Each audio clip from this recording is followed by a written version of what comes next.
Hello hello hello hello. हाँ बेटा, good morning all of you. I am audible? सुन पा रहे हो?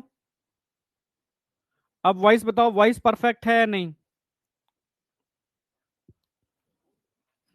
वॉइस परफेक्ट है या नहीं? सुन पा रहे हो या नहीं?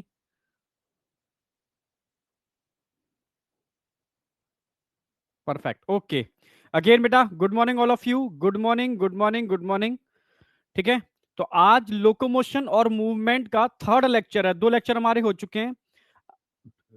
आज मसल्स वाला पार्ट हमारा कंप्लीट हो जाएगा और बोन वाला पार्ट हम स्टार्ट कर देंगे, ठीक है, जिसमें स्केलेटल सिस्टम होगा। और कोशिश करेंगे आज ही हम बॉडी के सारे बोन्स के नंबर तो याद करा देंगे, आज ही याद करा देंगे।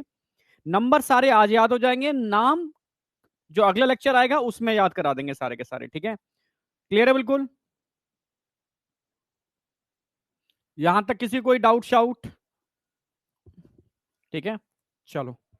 हम्म ठीक है, ओके। ठीक है, कोई डाउट नहीं है। हाँ, बहुत बढ़िया, सुपर सुपर। अगर लैग आ रहा है किसी के उसमें तो एक बार क्या करोगे, रिफ्रेश मार दो उसको, ठीक है। अगर लैग आ रहा है तो रिफ्रेश मार दो। लैग आ रहा है तो रिफ्रेश। लैग आ रहा है तो रिफ्रेश करो, रिफ्रेश। कंटिन्यू करते हैं।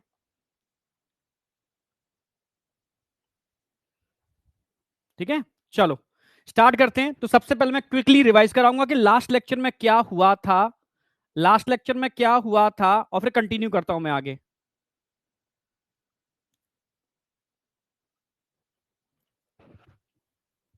हाँ बिल्कुल बिल्कुल बिल्कुल, ठीक है। चलो स्टार्ट कर रहे हैं बेटा, एकदम फोकस, ठीक है। तो सबसे पहले हमने बेटा बात की थी, अब इधर आ जाओ, ठीक है। सबसे पहले हमने लास्ट लेक्चर में बात की थी, मसल्स का नंबर बता दिया था मैंने, ठीक है। फिर टाइप्स ऑफ मसल्स में आज कराने वाला हूं। तो आज का जो टारगेट है हमारा, वो देख लो क्या टारगेट है आज का। आज का टारगेट हमारा क्या क्या है, देख लो एक मिनट। एक तो मैकेनिज्म ऑफ मसल्स कॉन्ट्रेक्शन करने वाले हैं, red and white muscles fibre cover करने वाले हैं, टाइप्स ऑफ मसल्स कवर करने वाले हैं, ठीक है। और ह्यूमन स्केलेटल सिस्टम में आज नंबर ऑफ बोन सारे मैं याद करा दूंगा, सारे आज, आज ही, ठीक है। तो मैकेनिज्म ऑफ मसल्स कॉन्ट्रैक्शन में कितना मैंने करा दिया था, एक मिनट सुन लो, ठीक है। सबसे पहले मैंने स्ट्रक्चर ऑफ कॉन्ट्रैक्टाइल प्रोटीन की बात की थी, याद हो लास्ट लेक्चर में। Structure of contractile protein, structure of contractile protein का मतलब है वो सारी प्रोटीन, मसल्स में प्रोटीन ही तो होते हैं, जो कॉन्ट्रैक्शन में पार्टिसिपेट करते हैं। कुछ कॉन्ट्रैक्शन कराते हैं, कुछ उसको रेगुलेट करते हैं, कुछ स्ट्रक्चर को बनाने के लिए रिस्पॉन्सिबल होते हैं, ठीक है। तो तीन प्रकार के प्रोटीन थे। कुछ प्रोटीन तो थे जो एक दूसरे को खींचने का काम करते थे, इनको बोलते हैं फोर्स जनरेटिंग प्रोटीन, जिसकी वजह से कॉन्ट्रैक्शन और रिलैक्सेशन होता है। फोर्स जनरेटिंग प्रोटीन, तो वो कितने हो गए बेटा फोर्स जनरेटिंग प्रोटीन? दो, एक्टिन और मायोसिन। क्लियर क्लियर है। फिर मैंने इनके कॉन्ट्रैक्शन को, इनके स्लाइडिंग को रेगुलेट करने वाले प्रोटीन बताए थे। रेगुलेट करने वाले प्रोटीन, वो रेगुलेट करने वाले प्रोटीन भी दो थे, ट्रोपोनिन और ट्रोपोमायोसिन। क्लियर है बिल्कुल। तीसरा मैंने बताया था यहां पर स्ट्रक्चरल प्रोटीन। स्ट्रक्चरल प्रोटीन का मतलब है यानी पिलर, जिससे एक्टिन फिलामेंट जुड़े होते हैं उन पिलर से, और एक्टिन फिलामेंट से मायोसिन जुड़े होते हैं, ठीक है। यानी वो पिलर ही इनडायरेक्टली मसल्स की स्टेबिलिटी के लिए रिस्पॉन्सिबल है। तो उन पिलर को क्या बोलते हैं? Z line. क्या बोलते हैं बेटा? Z line. अच्छा, प्राइवेट करनी है चैट, ओके ओके। एक मिनट रुको यार, कर देते हैं प्राइवेट भी। एक मिनट रुको,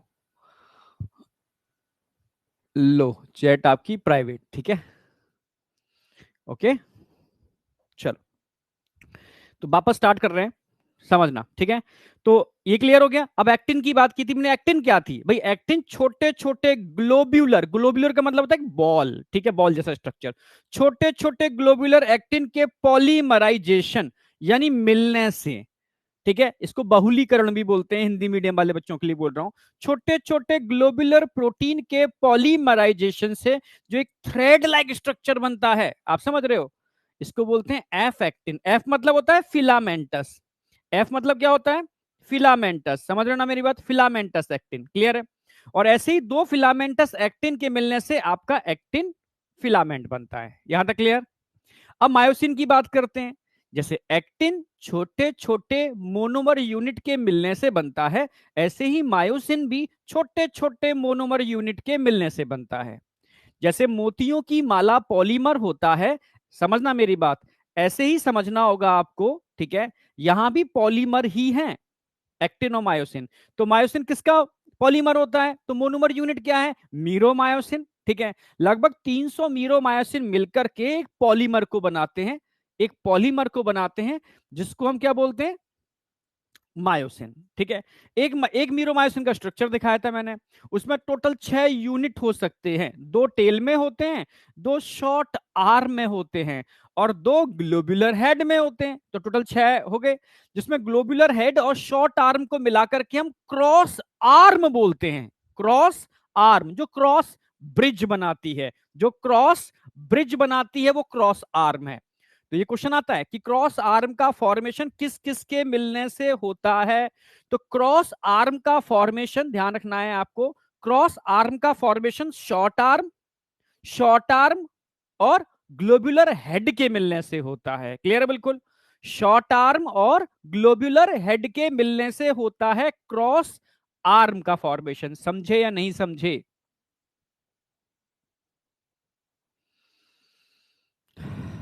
आई या नहीं आई? नहीं बेटा, मंडे को मेरी क्लास नहीं हुई थी, थोड़ा तबीयत बहुत ज्यादा गड़बड़ थी, हेल्थ इशू था, ठीक है। पैर में बहुत ज्यादा ही इन्फ्लामेशन हो गया था, तो मंडे को क्लास नहीं हुई थी, ठीक है। अब क्लास आपकी होगी, ठीक है। आप टेंशन मत करो, कोई टेंशन करने की जरूरत नहीं है। सिलेबस समझ रहे हो, आपकी और हमारी विल पावर पर डिपेंड करता है, ठीक है। मैं सिलेबस खत्म कराने पर विश्वास नहीं रखता, मैं एक एक चीज आपके ब्रेन में सेट हो जाए उस पर विश्वास रखता हूं। तो तुमसे भी यही कहूंगा, बच्चे क्या कर रहे हैं, पढ़ तो रहे हैं, पर यहां यहां थोड़ा सा उसको रखना है, ठीक है। उसको रिवीजन प्रॉपर करना है, एनसीईआरटी प्रॉपर ध्यान देनी है, ये प्लीज थोड़ा सा आप ध्यान रखो इस चीज का, ठीक है। एमआईपी, अब मैं बोल दे रहा हूं आपको, ठीक है। अभी एक टेस्ट होने वाला है सारे बैचेस का कॉमनली, ठीक है। उस टेस्ट के बेस पर सारे बैच का कॉमनली, ठीक है, वो जो टेस्ट होगा 27 के 27 मान के चलो, वो आपका एमआईपी टेस्ट होगा, सबको देना है। वहां से आपकी एमआईपी की जर्नी स्टार्ट हो जाएगी, ठीक है। तो इसलिए सभी सारे लोग तैयारी करके देना, जितना हाउस में लगभग समझो बैक का सारा ही आने वाला है, जितना आपने अब तक पढ़ रखा है ना वो सारा आने वाला है। तो इसलिए बहुत अच्छी से तैयारी करना। लास्ट जो अपना, हाँ पूरा ही सिलेबस समझो, लोकोमोशन और मूवमेंट तक का पूरा सिलेबस, ठीक है, क्योंकि ये तो लोकोमोशन मूवमेंट तो बस खत्म ही है आपका, ठीक है। इसके बाद हार्डली एक लेक्चर और होगा, और एक के अंदर आगे फिर एनसीईआरटी हो जाएगी, ठीक है। समझ रहे हो? तो इसलिए लोकोमोशन और मूवमेंट तक का पूरा एकदम मुट्ठी में होना चाहिए, ये एमआईपी के अंदर आएगा, मार्क्स इंप्रूवमेंट प्रोग्राम। चलो हिंट दे दिया मैंने, वापस आगे बढ़ते हैं। यहां तक मुझे लगता नहीं कोई डाउट होगा आपको, ठीक है। अब हमने बात की थी यूनिट पे क्वेश्चन बनता है बस, क्रॉस आर्म, क्रॉस ब्रिज, ये सब चीजें, ठीक है। फिर मैंने आपको एक रेगुलेटिंग प्रोटीन बताई थी, ट्रोपोमायोसिन। ट्रोपोमायोसिन भी मैंने बताया था हेलिकल स्ट्रक्चर होता है, 2 होती हैं जो एक्टिन के ऊपर रन करती हैं। इनडायरेक्टली एक्टिन और मायोसिन के बीच में हिंड्रेंस, हिंड्रेंस मतलब होता है रुकावट, हिंड्रेंस पैदा करती हैं और आपस में इनके मिलने को रोकती हैं, मिलने नहीं देती हैं एक्टिन और मायोसिन को। समझ रहे हो? जो एक्टिन और मायोसिन को मिलने ना दे, जो हिंड्रेंस क्रिएट करे, रुकावट क्रिएट करे, आप समझ रहे हो, एक्टिन और मायोसिन के बीच में रुकावट क्रिएट करे, ठीक है, तो वो इनिबिटर प्रोटीन प्रोटीन हो गई एक तरीके से। तो एक्टिन और मायोसिन के मिलने को रोकेगी, मतलब कॉन्ट्रैक्शन को रोकेगी ट्रोपोमायोसिन। मैंने आपको एक थ्रेड बना के दिखाया भी था। मैंने बताया था इसके अलावा ट्रोपोनिन भी होते हैं। ट्रोपोनिन एक कॉम्प्लेक्स प्रोटीन है। कैसी प्रोटीन है? कॉम्प्लेक्स है। कॉम्प्लेक्स का मतलब है छोटी छोटी यूनिटों के मिलने से बनती है, छोटी छोटी यूनिटों के मिलने से बनती है। 3 यूनिट होती है, TPC, TPT, TPI. TPC, TPT और टीपीआई, ये तीनों यूनिट कहां होती है? मैंने बताया था ट्रोपोमायोसिन के ऊपर एक रेगुलर इंटरवल पर होती है, इरेगुलर नहीं, रेगुलर इंटरवल पर होती है। कॉम्प्लेक्स इसलिए बोल रहे हैं क्योंकि 3 यूनिट के मिलने से बन रही है। कॉम्प्लेक्स इसलिए बोल रहे हैं क्योंकि 3 यूनिट के मिलने से बन रही है। मेरी बात समझ पा रहे हो? कॉम्प्लेक्स इसलिए है क्योंकि ये 3 यूनिट के मिलने से बन रही है, रेगुलर इंटरवल पर लगी है, एक्टिन के ऊपर नहीं, ट्रोपोमायोसिन के ऊपर, ठीक है। TPC calcium binding, TPT tropomyosin binding troponin, और टीपीआई, आई का मतलब है मास्किंग करती है, ढक लेती है, मास्क लगाते हो चेहरे पर, ढक लेती है, मास्किंग करती है, किसकी? एक्टिन की एक्टिव साइड की, एक्टिन की एक्टिव साइड की मास्किंग करती है, वो है बेटा टीपी आई। आई मतलब समझ में आ गया होगा, इनिबिशन। तो यहां तक क्लियर था। फिर मैंने इन का रेगुलेशन दिखाया पूरा पूरा कॉन्ट्रैक्शन के मैकेनिज्म के अंदर। असली मैकेनिज्म तो आज स्टार्ट होगा, न्यूरोमस्कुलर जंक्शन वाला। फिर मैंने दिखाने की कोशिश की है कि एक्टिन को ढके हुए है टीपीआई, क्लियर है बिल्कुल, और नीचे कौन बैठी हुई है? मीरोमायोसिन का हेड। वो टकरा नहीं सकता एक्टिन से। क्यों नहीं टकरा सकता? क्योंकि बीच में इनहिबिटर प्रोटीन है। कौन सी इनहिबिटर प्रोटीन है? टीपीआई। आप समझ रहे हो ना मेरी बात? टीपीआई, हाँ बेटा, एक्टिव साइड, एक्टिव साइड, ठीक है, समझ रहे हो? एक दो बच्चों का मैंने मैसेज पढ़ा था कि सर आप बहुत तेज पढ़ाते हो।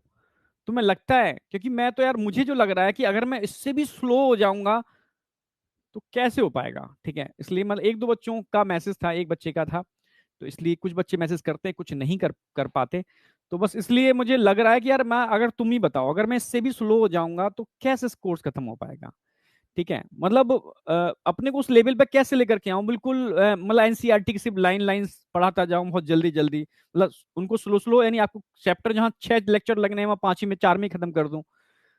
समझ रहे हो ना? मैं टाइम पूरा दे रहा हूं आपको, ठीक है, पूरा टाइम दे रहा हूं, बल्कि कहीं मैंने टाइम कट नहीं किया, कंटेंट कहीं कट नहीं किया। कोशिश कर रहा हूं हर चीज स्लोली रिवाइज भी करा दूं, आपको समझा भी दूं। तो यार फास्ट तो नहीं लग रहा मुझे, ठीक है। हाँ, एनर्जी मुझे लग रहा है बीच में अभी, क्योंकि थोड़ा सा हेल्थ इश्यू बहुत ज्यादा हो गए थे, मैं पहले ही कह दे रहा हूं, ठीक है। अगर अभी भी तुम मुझे देख लोगे तो तुम कहोगे कि सर खड़े कैसे हो आप, ठीक है। एक पैर पे खड़ा हूं, ठीक है, क्योंकि एक पैर में पूरे में प्लास्टर बंधा हुआ है, ठीक है। तो थोड़े से हेल्थ इश्यू रहे हैं बीच में, हो सकता है कहीं ना कहीं उसका एनर्जी इफेक्ट पड़ा हो, ठीक है, कहीं ना कहीं, आप समझ सकते हो। पर मैं कोशिश करूंगा, कोशिश क्या, आपसे प्रॉमिस भी कर रहा हूं, अब मैं अपने हेल्थ इशू को भी आपके और अपने बीच में नहीं आने दूंगा, ठीक है। 100% फुल एनर्जी के साथ आपको कंटेंट दूंगा, ठीक है, समझे ना? हेल्थ इशू को भी रुकावट नहीं आने देंगे, टेंशन मत करो, कोई रुकावट नहीं आएगी, ठीक है।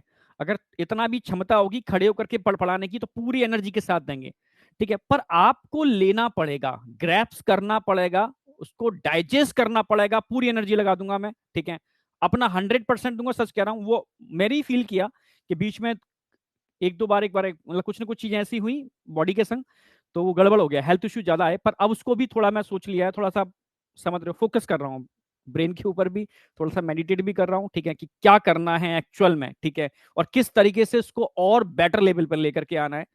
तो आप टेंशन मत करो उस चीज के लिए, एकदम फोकस्ड होकर के मैं अपना देने वाला हूँ, ठीक है, और दे रहा हूँ, और आगे और बेटर देने वाला हूँ, ठीक है। बट आप लोग थोड़ा सा यार, ठीक है, बस देखो, मैं यहाँ एक बच्चा नहीं है, समझो, यहाँ बहुत सारे बच्चे हैं, तो ना तो मैं बहुत स्लो कर सकता, ना मैं बहुत फास्ट कर सकता, तो एक एक ऐसी स्पीड रखने पड़ेगी, ठीक है, जिसमें एनसीईआरटी कवर हो, प्रॉपर रिवीजन होता जाए आपका पर डे। इस पर मैं बहुत फोकस करता हूँ, रिवीजन का एक बहुत इंपॉर्टेंट रोल होता है, आपको नहीं पता, ठीक है। थोड़ा सा मैं साइंटिफिकली मैनर में लेके चलूंगा, वो आप नहीं समझ पाओगे अभी इस चीज को, उसके पीछे बहुत तगड़ी साइंस है, ठीक है। बस आप साथ देते रहो, चलते रहो, रिवीजन साथ साथ करते रहो, जो मैं कराता जा रहा हूं, मैं सच कह रहा हूं बहुत अच्छा हो जाएगा। और वो ऐसा होगा कि एग्जाम हॉल के अंदर निगेटिविटी क्रिएट नहीं करेगा, माइनस में मार्क्स नहीं आएंगे आपके, ये क्योंकि उसके पीछे एक साइंस है। अभी तो देखो, मैं समझना, मीठी गोली खाते वक्त तो बहुत बढ़िया लगती है, समझ रहे हो ना मेरी बात, पर समझ रहे हो ना, उसके साइड इफेक्ट बहुत होते हैं। कड़वी गोली नो डाउट पहली बार थोड़ा गड़बड़ लगती है, पर उसके साइड इफेक्ट नहीं होते, बेनिफिट बेनिफिट बहुत ज्यादा होते हैं, ठीक है। तो बस अपने ऊपर लोड डालना स्टार्ट करो अब आप लोग, ठीक है, अपना थोड़ा सा फोकस करो, अपना टाइम टेबल बनाओ, ठीक है। अपना गोल अगर आप एक दिन का रख रहे हो तो कोशिश करो उसके आधे दिन में खत्म करना है, यानी अपने ब्रेन पर लोड डालना चालू करो, प्रेशर डालना चालू करो। जब ब्रेन पे प्रेशर डालोगे, गोल बड़ा करोगे, तो ब्रेन काम कर देगा। अगर आप प्रेशर नहीं डालोगे, समझ रहे हो, गोल को यार आज एक चैप्टर है कल तक तो कर ही लेंगे, नहीं हो पाएगा।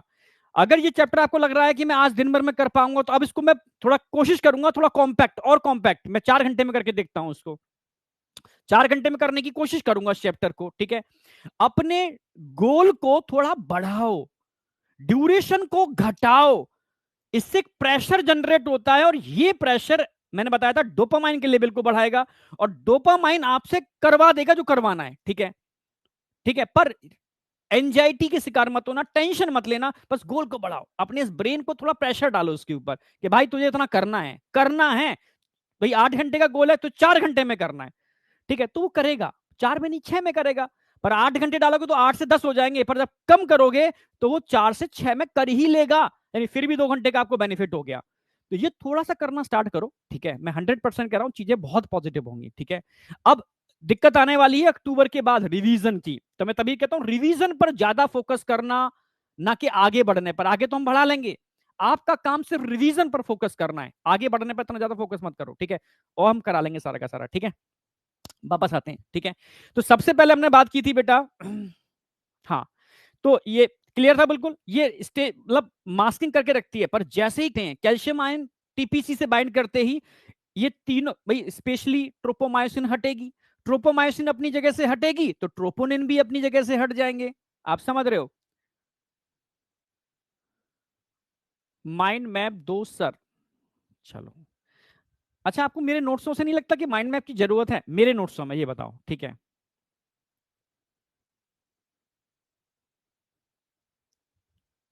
ठीक है, माइंड मैप की जरूरत नहीं पड़ेगी यार, क्योंकि मैं समझो यार, ये एक ऐसी साइंस है जिसको इंडिया के टीचर्स भी फॉलो कर रहे हैं, ठीक है।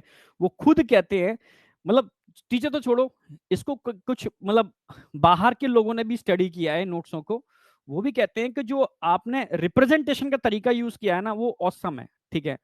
मतलब मैं खुद ही क्या बताऊं, मतलब मुंह से बोल रहा हूँ, ठीक है। आपको समझ में नहीं आएगी, मतलब हर बच्चे को नहीं, हर बच्चे को समझ में भी आएगी, मतलब इसके पीछे कुछ चीजें हैं। मतलब जो मेमोरी कैसे जनरेट की जाएगी, ये जो ब्रेन माई ब्रेन जो ब्रेन मैप होते हैं ना, तो ब्रेन मैप में भी कुछ चीजें ऐसी होती हैं जो हर चीज क्लियर नहीं हो पाती, वो हमने यहाँ कुछ क्लियर की है, मतलब इसके पीछे एक साइंस है, विश्वास करो बस, और कुछ नहीं, ठीक है। ब्रेन मैप भी हम दे रहे हैं आपको, ब्रेन मैप तैयार हैं पूरे के पूरे, पर इनके आगे सब फेल है, ठीक है। ब्रेन मैप भी दे रहे हैं, पर जो मुझे अंदर से आवाज आती है ना, इसके आगे फिर ब्रेन मैप काम नहीं करेंगे, ठीक है, पहले ही बोल दे रहा हूं मैं। पर मैं ब्रेन मैप दूंगा, ठीक है। और मेरी एक कोशिश भी रहेगी एक सेशन लेने की, जिसके अंदर मैं ब्रेन मैप के थ्रू रिवीजन भी कराने की कोशिश करूंगा, पर थोड़ा सा हेल्थ और इंप्रूव हो जाए तो वो सेशन भी लूंगा मैं, ठीक है। मैं कुछ ना कुछ नया करता रहूंगा, बस आप रिवीजन करते रहना, इसके अलावा कुछ भी नहीं है। ओनली रिवीजन, ओनली रिवीजन और ओनली ओनली रिवीजन, ठीक है। चलो, ठीक है। हाँ, बात आ रही थी जैसे कैल्शियम बाइंड करेगा, वो अपनी जगह से हटेगी, हटेगी ट्रोपोमायोसिन और एक्टिन का क्रॉस ब्रिज का फॉर्मेशन होगा, ठीक है। क्लियर है?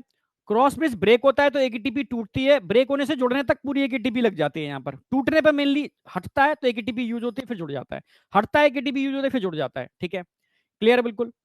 तो ये ध्यान रखना है आपको, मैंने पूरी मैकेनिज्म बताई थी। जैसे मानो ये मीरोमायोसिन का हेड है, ये एक्टिन है, ये टूटा, एक एटीपी यूज हुई और जुड़ गया आगे, अब कॉन्ट्रैक्ट करेगा ये, फिर टूटा, एक एटीपी यूज हुई, फिर जुड़ गया आगे।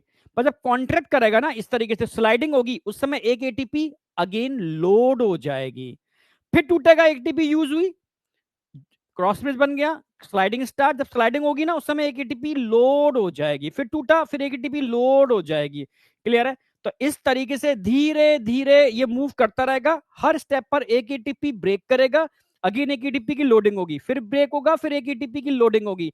इस मैकेनिज्म के थ्रू मसल्स क्या कर जाएगी, कॉन्ट्रैक्ट कर जाएगी, क्योंकि मायोसिन स्लाइड नहीं करता, एक्टिन स्लाइड करता है मायोसिन के ऊपर। यही, ठीक है, स्लाइडिंग फिलामेंट थ्योरी है, जो कल लास्ट लेक्चर में मैंने आपको बताया था। क्लियर था बिल्कुल? अब एक्चुअल में होती कैसे, अब इनिशिएट कैसे होती है, अब एक्चुअल मैकेनिज्म चालू होगी आज।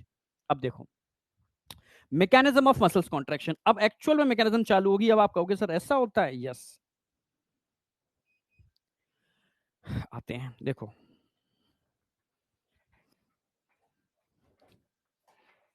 देखो कैसे होगा,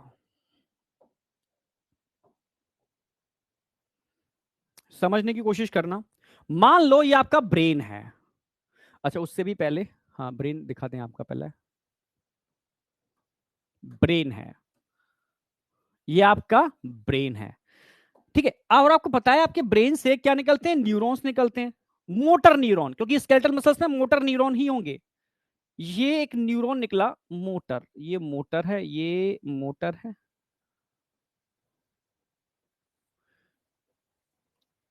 और टर्मिनल एक्सॉन में ऐसे ऐसे ऐसे ऐसे बने होते हैं, ऐसे एक सिनैप्स, एक ऐसे, एक ऐसे, ऐसे नहीं, it is a terminal axon, ठीक है। ये कौन सा न्यूरॉन है? Motor. Always without any exception हमेशा न्यूरोमस्कुलर जंक्शन के अंदर मोटर ही होते हैं, सेंसरी नहीं होते। मोटर,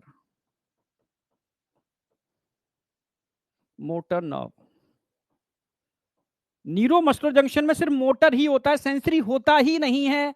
तो कोई कंफ्यूजन नहीं करना आपको, सेंसरी होता ही नहीं है, ठीक है। पहली बात। दूसरी बात की मैं बात कर रहा हूं, समझना मेरी बात। अब ये जो न्यूरॉन है, ये मसल से जुड़ेगा, मसल फाइबर से। मान लो, मान लो,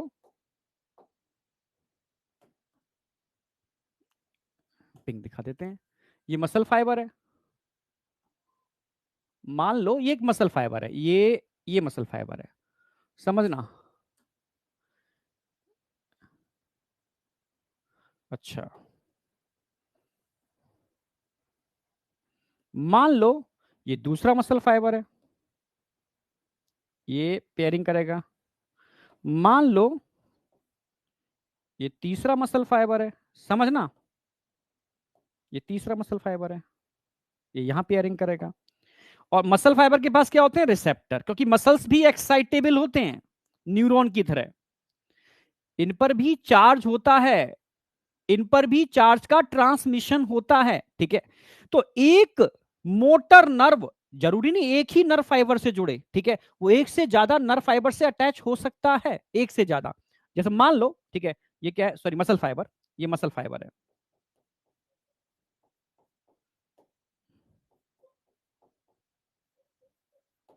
ये दूसरा दूसरा दूसरा, ठीक है। अब समझना, नंबर वन, नंबर टू और नंबर थ्री, समझने की कोशिश करना, ठीक है। Number one, number two, number three. अब देखने की कोशिश करना, यहां क्या हो रहा है? ये छोटे छोटे न्यूरो ट्रांसमीटर भरे हुए वेसाइकल्स, छोटे छोटे न्यूरो ट्रांसमीटर भरे हुए वेसाइकल्स, समझना, छोटे छोटे न्यूरो ट्रांसमीटर कंटेनिंग वेसाइकल्स दिख रहे हैं आपको, ठीक है। अब यहां से ये कनेक्ट होगा। अब एक दो क्वेश्चन बनते हैं, अब पूरा ध्यान लगाना इधर। अगर एक न्यूरॉन एक नर्व फाइबर से पेयरिंग करता है, ये पेयरिंग हो रही है, इसको क्या बोलते हैं? इसको बोलते हैं न्यूरो मस्कुलर जंक्शन। क्या बोलते हैं इसको? इसको बोलते हैं neuro muscular junction, neuro muscular junction. सब एनसीईआरटी की लाइन है, पर एनसीईआरटी अलग तरीके से कहती है उसको, मैं अलग तरीके से रिप्रेजेंट करता हूं। एनसीईआरटी की थ्योरी पढ़ोगे आपको सारी चीजें मिलेंगी, इसलिए ये समझ लो एक बार, न्यूरो मस्कुलर जंक्शन, ठीक है। यानी एक नर्व फाइबर, इसको मोटर एंड प्लेट भी बोलते हैं, क्या बोलते हैं? और इसको motor end plate, motor end plate, NCERT ने ये भी टर्म यूज किया है, मोटर एंड प्लेट या न्यूरोमस्कुलर जंक्शन, ठीक है। ये एक्चुअल में है क्या? मोटर एंड प्लेट और न्यूरोमस्कुलर जंक्शन। अगर एक न्यूरॉन एक मसल फाइबर के संग पेयरिंग करता है, मैं लिख भी देता हूं और थोड़ा इजी हो जाएगा, pairing between single nerve fibre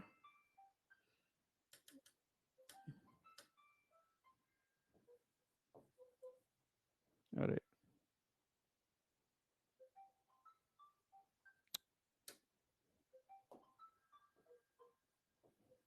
single nerve and single muscle fibre,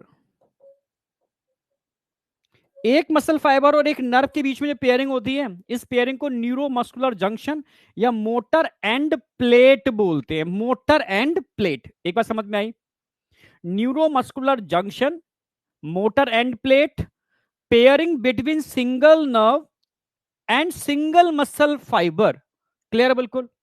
एक तो ये हो गया। अब समझना, अगर मैं आपसे कहूं अगर मैं आपसे कहूं बेटा कि ये एक नर्व फाइबर जितने भी टोटल टोटल नंबर ऑफ, ये एक nerve fibre total number of muscle से जुड़ा हुआ है।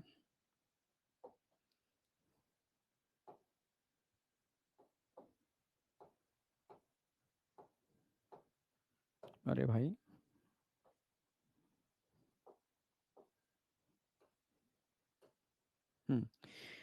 ठीक है, एक नर्व फाइबर टोटल इन मसल्स फाइबर से जुड़ा हुआ, ये ऐसे, इसको क्या बोलेंगे? इसको बोलेंगे मोटर यूनिट। ठीक है, इसको क्या बोलेंगे? इसको बोलेंगे मोटर यूनिट। रेड कलर से लिख रहा हूं मैं। अब आपके समझ में आएगा क्या अंतर होता है मोटर यूनिट, मोटर यूनिट। समझ में आया? मोटर यूनिट क्या है? It is a pairing between, या जंक्शन बिटवीन, या पेयरिंग लिख सकते हो, pairing between single nerve and group of muscle fibre.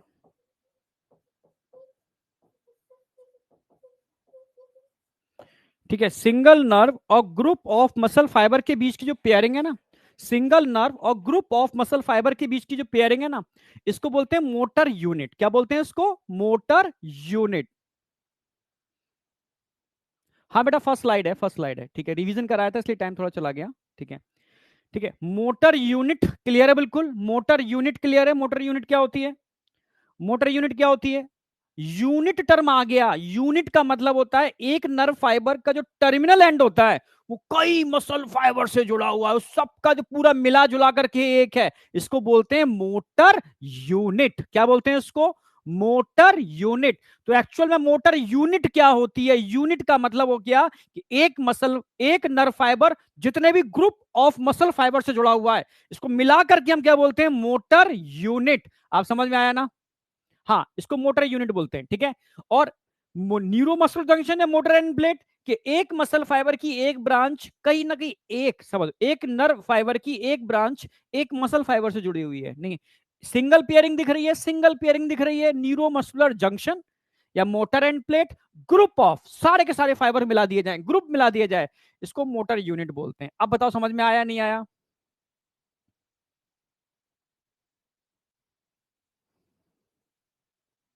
बताओ यहां तक समझ में आया नहीं आया? महक बेटा, डाइवर्ट मत हो, ठीक है, जो चल रहा है उस पर फोकस करो। बीएमएस, तो अब मत भूलना कि क्या डिफरेंस होता है मोटर यूनिट के अंदर और मोटर एंड प्लेट के अंदर। आप समझ रहे हो? मोटर यूनिट के अंदर और मोटर एंड प्लेट के अंदर, या न्यूरोमस्कुलर जंक्शन के अंदर। ठीक है, जब भी न्यूरोमस्कुलर जंक्शन की बात करेंगे, जब भी न्यूरोमस्कुलर जंक्शन की बात करेंगे तो हमेशा एक मसल फाइबर की बात कर रहे हैं, नर्व तो एक ही है। और जब भी यूनिट की बात करेंगे तो ग्रुप ऑफ मसल फाइबर की बात करेंगे। ठीक है, नर्व तो एक ही है। समझ में आया नहीं आया ये बताओ? बीएमएस, बहुत सही, बहुत बढ़िया। चलो, एक बात क्लियर होगी, आगे बढ़ते हैं। अब पूरा पेज निकालो, फुल पेज हॉरिजॉन्टल, ऐसे इस तरीके से हॉरिजॉन्टल कर लो पेज को, पूरा डायग्राम आएगा फुल पेज पर, फुल पेज हॉरिजॉन्टल। ठीक है, आगे आओ।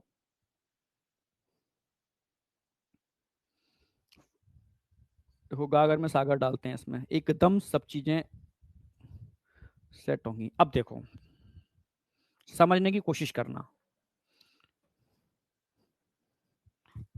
समझने की कोशिश करना।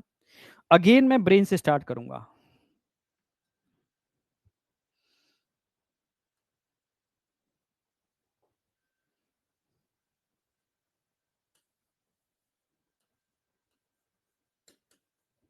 मान लो सेरिब्रम है, कोने बना लो ब्रेन, जगह पूरी यूज हो जाएगी, पूरा आपका पेज फिल हो जाएगा। ठीक है, कोने बनाओ ब्रेन, बना लिया।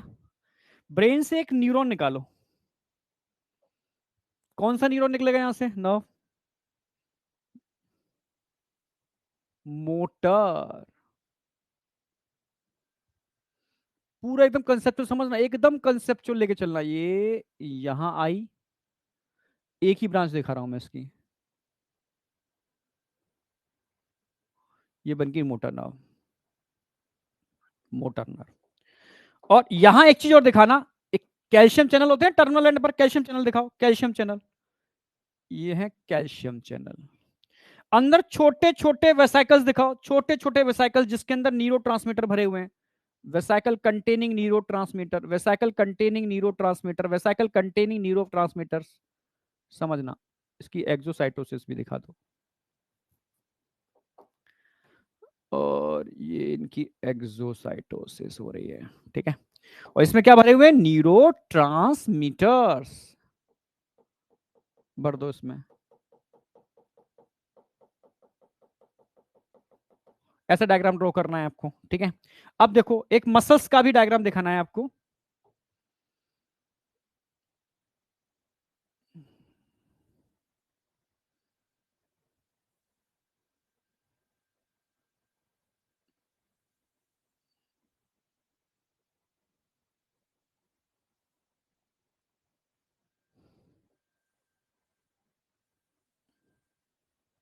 मान लो एक मसल फाइबर है इस तरीके से, ठीक है, सब जगह ऐसे भरे होंगे पर मैं हिंट दिखा दे रहा हूं। इसके ऊपर क्या लगे होंगे, रिसेप्टर्स,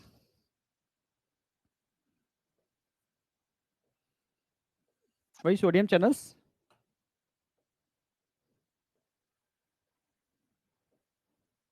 ये लगे हुए हैं, ठीक है। अब समझना इस मसल फाइबर के अंदर क्या होंगे, अंदर होंगे सार्कोप्लाज्मिक रेटिकुलम, ये बैंड्स होंगे इनके इस तरीके से,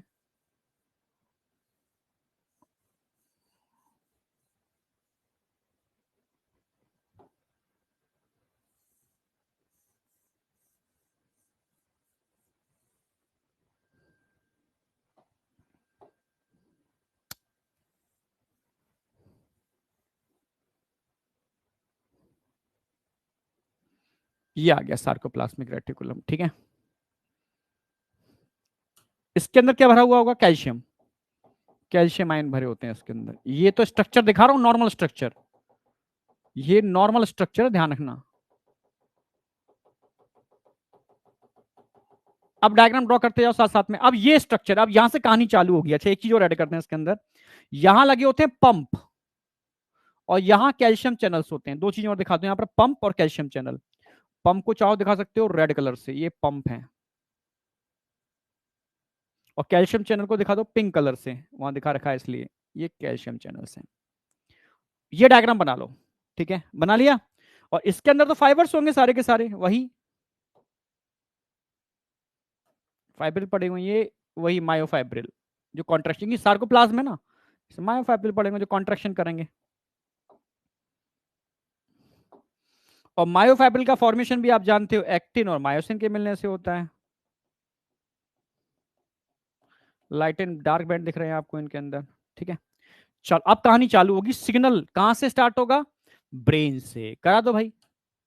यहां पर ब्रेन के अंदर आपके क्रिएशन आया, समझना, ब्रेन में आया कि भाई मसल्स को कॉन्ट्रैक्ट कराना है, ठीक है। तो जो इंपल्स होता है, नॉर्मल केस में न्यूरॉन के बाहर पॉजिटिव अंदर नेगेटिव चार्ज होता है रेस्टिंग कंडीशन पर, जब इंपल्स बनता है ना तो उल्टा हो जाएगा, अंदर पॉजिटिव हो जाएगा, अंदर पॉजिटिव हो जाएगा, बाहर नेगेटिव हो जाएगा, अंदर पॉजिटिव बाहर नेगेटिव, मतलब इंपल्स जनरेट होगा। ये क्या है, इंपल्स।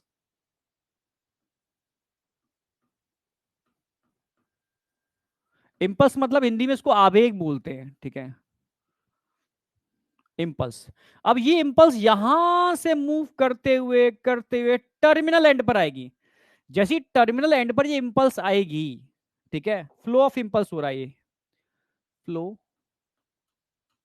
सेंट्रल नर्वस सिस्टम से फ्लो ऑफ इंपल्स हो रहा है, और ये टकराएगा किससे, कैल्शियम चैनल से। तो कैल्शियम चैनल क्या क्या कर जाएंगे, ओपन नहीं कर जाएंगे यहां करके, तो इससे क्या होगा, ओपनिंग ऑफ,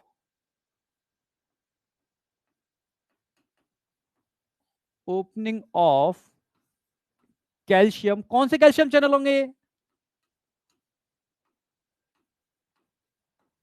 कैल्शियम चैनल्स, ये वोल्टेज गेटेड है, वोल्टेज गेटेड चैनल। समझाऊंगा अभी आपको नर्वस सिस्टम में। ऐसे चैनल जिनका खुलना और बंद होना मेम्ब्रेन के पोटेंशियल या वोल्टेज पर निर्भर करता है, तो उन चैनल्स को हम बोलते हैं वोल्टेज। नो वॉइस बेटा, वॉइस आ रही है या नहीं? या परफेक्ट है यहां से तो। वॉइस बताओ, वॉइस आ रही है? यस, तो बेटा अपना डिवाइस चेक करो, ठीक है? डिवाइस चेक करो, समझो मेरी बात। चैनल और पंप में अंतर क्या होता है?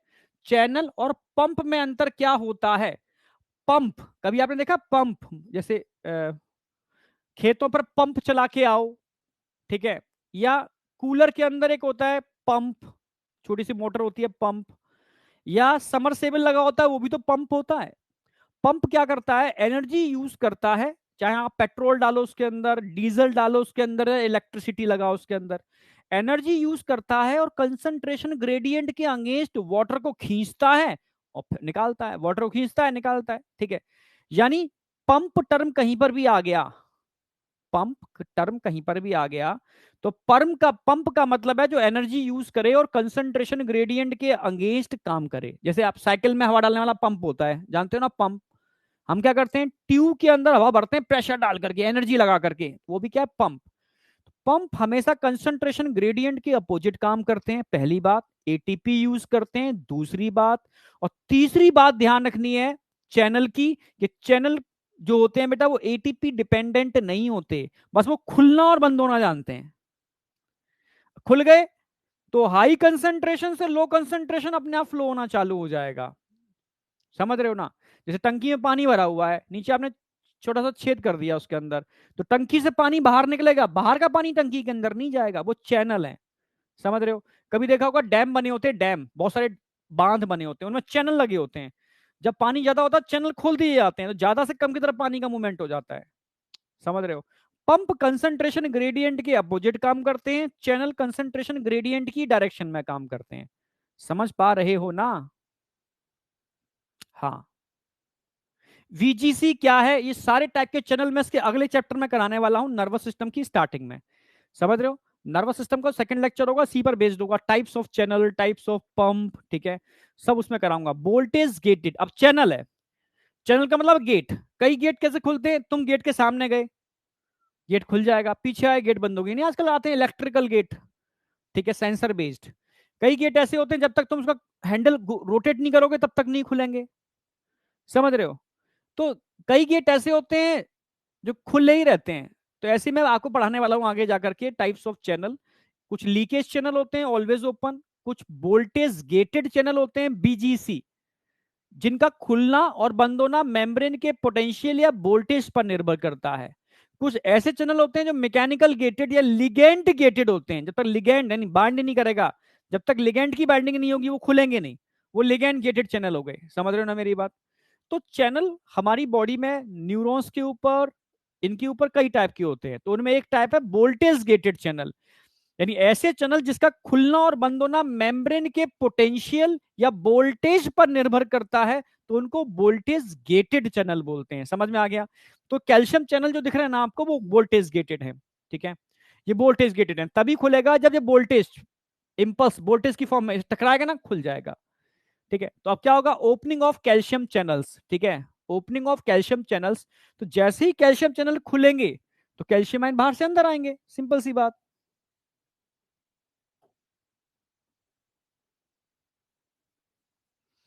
जो कैल्शियम आयन बाहर थे, कैल्शियम आयन जो बाहर थे, समझना, वो कैल्शियम आयन अंदर आना चालू हो जाएंगे, अंदर आ गए।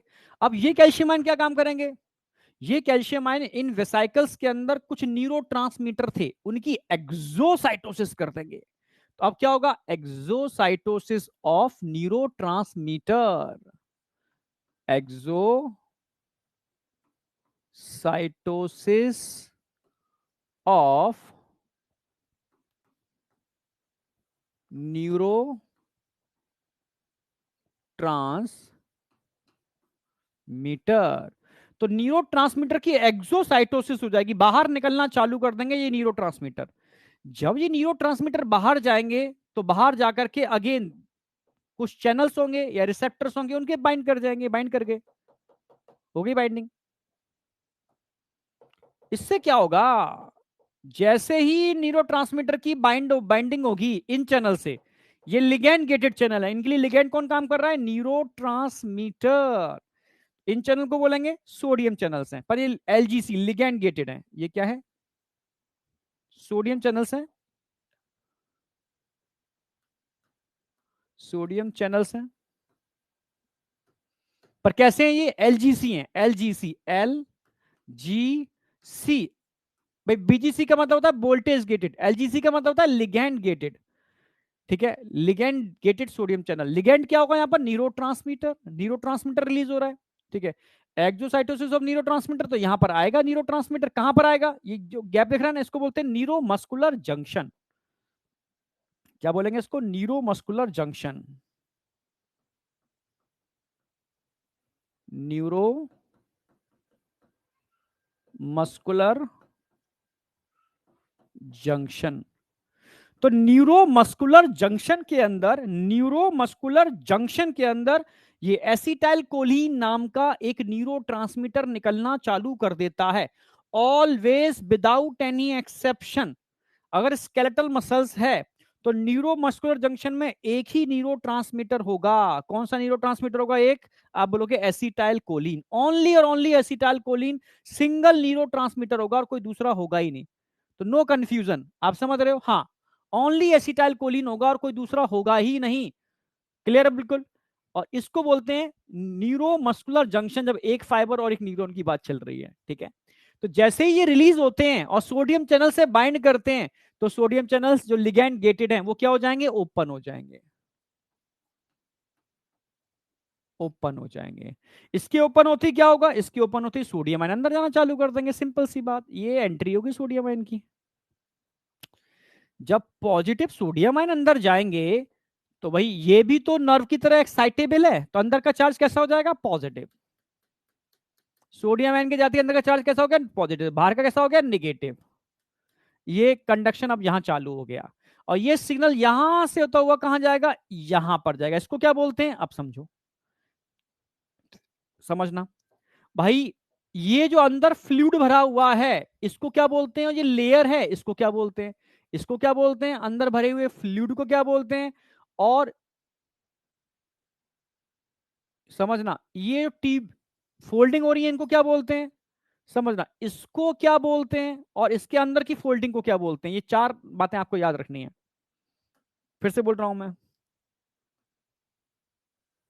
कलर चेंज कर रहा हूं, इसको क्या बोलते हैं और इसकी फोल्डिंग को क्या बोलते हैं, ये पूछे जाते हैं। तो अभी मैं बता दूं, ये जो लेयर दिख रही ना, ये सार्कोलेमा, सार्कोलेमा,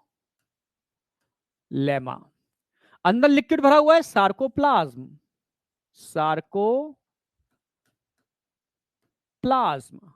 जो ऐसे सार्कोलेमा की फोल्डिंग से जो ट्यूब्यूल बन रहे हैं, इनको बोलते हैं टी ट्यूब्यूल, टी ट्यूब्यूल्स। और बीच में जो स्ट्रक्चर दिख रहा है ना, इसको बोलते हैं सार्कोप्लाज्मिक रेटिकुलम, सार्कोप्लाज्मिक रेटिकुलम।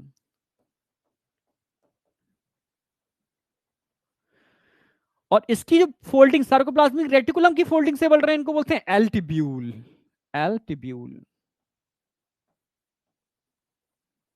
और यहां पर एल्टिब्यूल में कैल्शियम स्टोर होता है,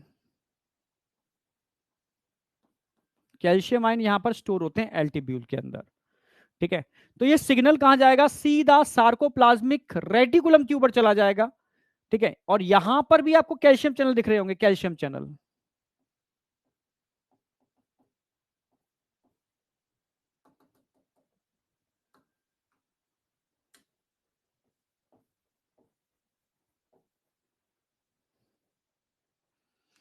पर ये कैल्शियम चैनल जो है ना, ये भी वोल्टेज गेटेड चैनल्स हैं।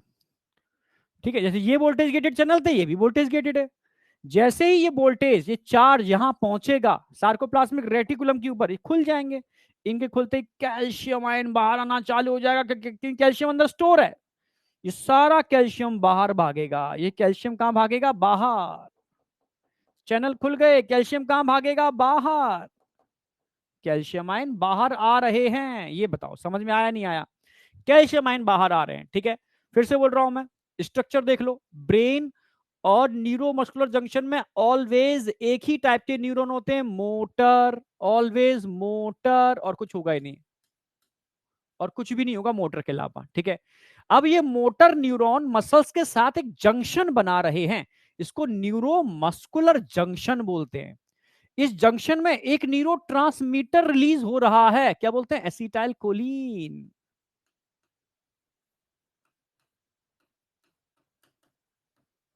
एसिटाइल कोलिन नाम का एक न्यूरो रिलीज हो रहा है, क्लियर है बिल्कुल, समझना अच्छी तरीके से।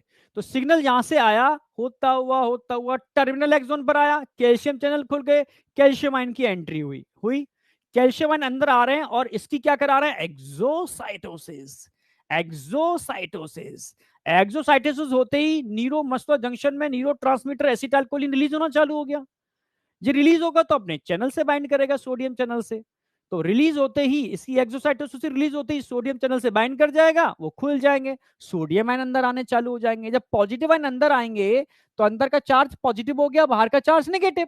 ये पॉजिटिव चार्ज यहां से घूमता हुआ सार्कोप्लाज्मिक रेटिकुलम के ऊपर जाएगा, उस पर भी कैल्शियम चैनल्स लगे हुए हैं जो वोल्टेज गेटेड है, ये खुल जाएंगे, खुलते ही कैल्शियम बाहर। यहां तक बताओ समझ में आया है नहीं आया, कैल्शियम बाहर तक। हाँ, कैल्शियम आउट हो रहे हैं बिल्कुल। यहां तक बताओ समझ में आया नहीं आया। बिल्कुल पिक्चराइज करो उसको, मतलब मूवी की तरह, मतलब समझो कि कैसे मूवी चल रही है, कैसे स्टेप बाय स्टेप एक एक चीज हो रही है।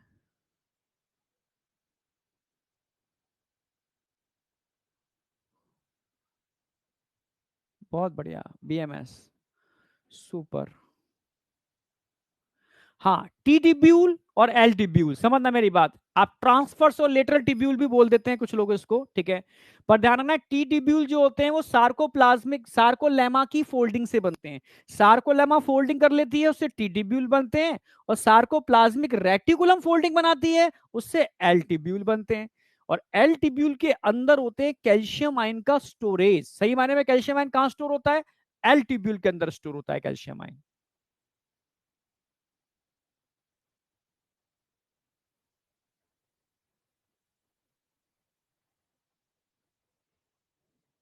बीएमएस, बहुत सही बहुत सही, पूरी मूवी की तरह देखना। अब कैल्शियम आयन तो आ गए, कहां गए, सार्कोप्लाज्म में, ठीक है। Calcium ion release in sarcoplasm.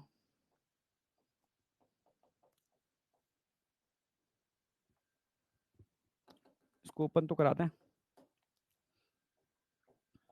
Open हो गए। इनकी ओपन होते ही calcium ion release in sarcoplasm.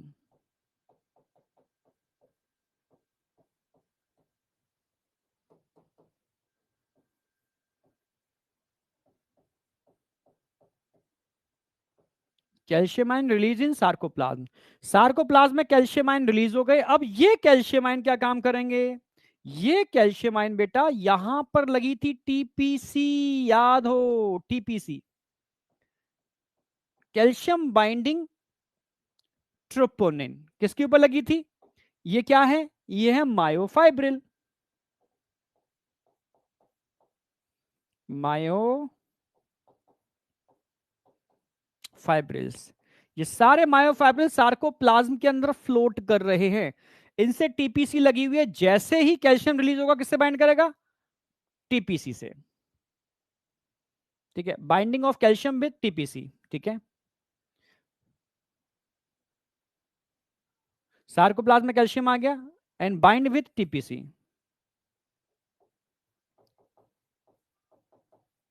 जैसे ही टीपीसी से बाइंडिंग होगी, तुरंत ही क्या स्टार्ट हो जाएगा, contraction of muscles, myofibril contract करना स्टार्ट कर देंगे, contraction of muscles,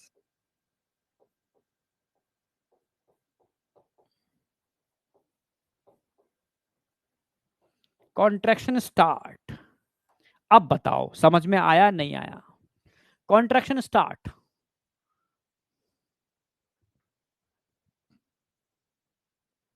yes, contraction of muscles start. समझ रहे हो? अब मैं नंबर डाल रहा हूं, नंबर से और अच्छा समझ में आ जाएगा। जैसे मान लो एक कलर ले लेते हैं अजीब सा, पिंक यूज कर लिया है हमने।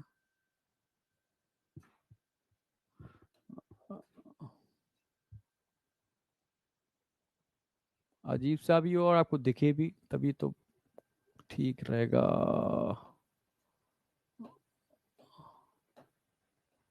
ठीक है, अब देखो, समझना। सबसे पहला स्टेप क्या हो रहा है? फ्लो। इससे याद रखो, फ्लो ऑफ इंपल्स हो रहा है। नंबर दूसरा स्टेप क्या हो रहा है? Opening, opening of calcium channel हो रहा है। तीसरा स्टेप क्या हो रहा है? कैल्शियम चैनल ओपन होंगे, कैल्शियम अंदर एंटर करेगा, एक्सोसाइटोसिस, या इसको भी पहले भी एक दिखा दो। तीसरा क्या हो रहा है? कैल्शियम आयन एंटर कर रहा है अंदर, फिर क्या होगा? एक्सोसाइटोसिस होगी, कैल्शियम आयन की एक्सोसाइटोसिस होगी न्यूरोट्रांसमीटर की। कहां पर? न्यूरोमस्कुलर जंक्शन के अंदर। एक्सोसाइटोसिस होते ही ये कैल्शियम किससे, ये न्यूरोट्रांसमीटर किससे बाइंड करेगा? सोडियम चैनल से। यानी नंबर 5 पर क्या होगा? Opening of sodium channels. जैसे ही सोडियम चैनल्स ओपन करेंगे, सोडियम आयन अंदर आएंगे और अंदर इंपल्स का जनरेशन होगा। नंबर 6 पर क्या हो रहा है? पोटेंशियल चेंज हो रहा है, चार्ज चेंज हो रहा है। ये चार्ज कहां जाएगा? मूव करता हुआ सीधा सार्कोप्लाज्मिक रेटिकुलम पर जाएगा, जहां जाकर के कैल्शियम वोल्टेज गेटेड चैनल क्या हो जाएंगे? ओपन। इनके ओपन होते ही कैल्शियम आयन कहां रिलीज हो जाएंगे? सार्कोप्लाज्म के अंदर। और सार्कोप्लाज्म में कैल्शियम के रिलीज होते ही इसकी बाइंडिंग होगी, और बाइंडिंग होते ही कॉन्ट्रैक्शन स्टार्ट। अब बताओ, जिसको ऐसे समझ में नहीं आ रहा तो नंबर से समझेगा, नंबर से। ठीक है, नंबर 1 क्या है? Flow of impulse. नंबर 2 क्या है? Opening of calcium channels. Number 3 क्या है? Entry of calcium. नंबर 4 क्या है? Exocytosis of neurotransmitter. कौन सा न्यूरोट्रांसमीटर? Acetyl choline. यही होता है न्यूरोमस्कुलर जंक्शन में, स्केलेटल मसल्स के केस में। रिलीज होगा, बाइंड करेगा सोडियम चैनल, जो लिगेंड गेटेड चैनल है। लिगेंड, लिगेंड यहां पर कौन है? लिगेंड यहां पर न्यूरोट्रांसमीटर है। वो बाइंड करेगा, बाइंड करते ही खुल जाएंगे, सोडियम की एंट्री होगी। ये सोडियम एंटर करते ही चार्ज जनरेट करेगा नंबर 6 पर। ये चार्ज सीधा कैल्शियम चैनल से बाइंड करेगा, जो वोल्टेज गेटेड है। कैल्शियम बाहर निकलेगा, मायोफाइब्रिल से बाइंड करेगा, क्योंकि मायोफाइब्रिल में किससे बाइंड करेगा? TPC, calcium binding proponent. Bind करते ही मायोफाइब्रिल के कॉन्ट्रेक्शन से मसल्स कॉन्ट्रेक्शन स्टार्ट। अब बताओ समझ में आया या नहीं आया? मसल्स कॉन्ट्रेक्शन की बस नंबर के बेस पर, ओनली नंबर के बेस पर। बीएमएस।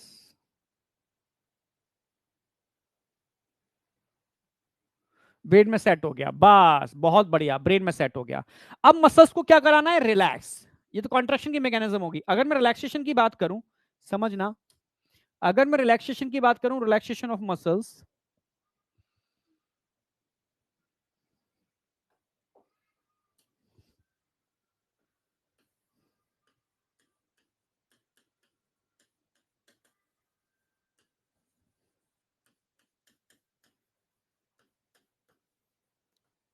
रिलैक्सेशन ऑफ मसल्स, अगर मसल्स के रिलैक्सेशन की बात करें तो क्या होगा?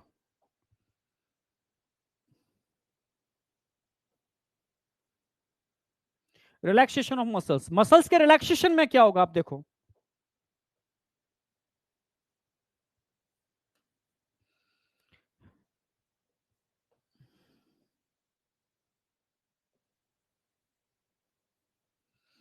अब क्या क्या होने वाला है मसल्स के रिलैक्सेशन में, समझो। वापस आ रहा हूं भाई। सबसे पहले तो जो सिग्नल जो आ रहा है ना यहां से, इसको रोको कि भाई रुक, मसल्स को रिलैक्स करना है, कॉन्ट्रैक्ट हो गई। इस सिग्नल को रोकना होगा पहला काम, समझ रहे हो? और सिग्नल को रोकने के लिए क्या करना होगा? इस एसिटाइल कोलिन को तोड़ना होगा। किसमें तोड़ना होगा? एसीटेट प्लस कोलिन के अंदर। टूट गया। और कौन तोड़ेगा? एक एंजाइम होगा यहां पर, एंजाइम। कौन सा एंजाइम तोड़ेगा इसको? एंजाइम।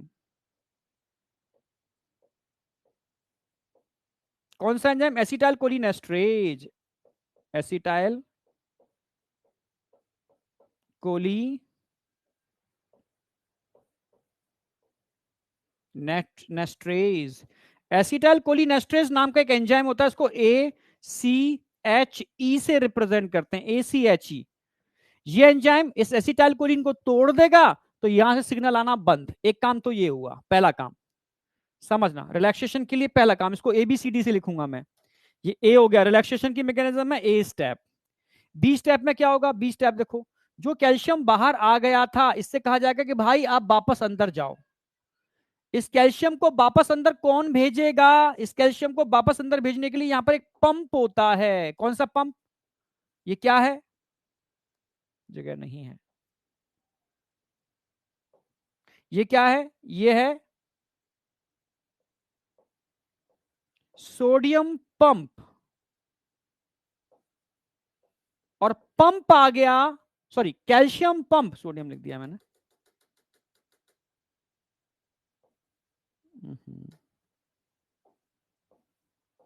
कैल्शियम पंप, पंप का मतलब है कंसंट्रेशन ग्रेडियंट के अपोजिट डायरेक्शन में काम करेगा। ये बी, बी पर क्या होगा? Activation of calcium pump.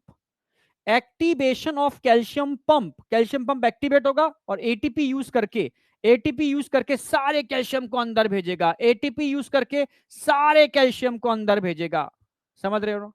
Calcium अंदर, कैल्शियम अंदर होते ही अब यहां पर टीपीआई जो एक्टिन की एक्टिव साइड को ढकने का काम करती है, समझना, टीपीआई जो एक्टिन की एक्टिव साइड को ढकने का काम करती है, कैल्शियम के हटते ही वो आएगी और एक्टिन की एक्टिव साइड को ढक लेगी कि भाई अब कॉन्ट्रैक्शन नहीं होगा, कैल्शियम गया। मास्किंग स्टार्ट, मास्किंग हो जाएगी, ठीक है। और मास्किंग होते ही जो जेड लाइन पास पास थी ना, अब वो दूर दूर हो जाएगी, दूर दूर हो जाएगी। Muscles relax. क्लियर है? उनको 4 स्टेप हो रहे हैं, ठीक है। ए बी हो गया, सी डी तो यहां दिखेगा नहीं, चलो मैं लिख देता हूं उसको, ठीक है। C D, A B C D. A पर क्या होगा? यहां पर सबसे पहले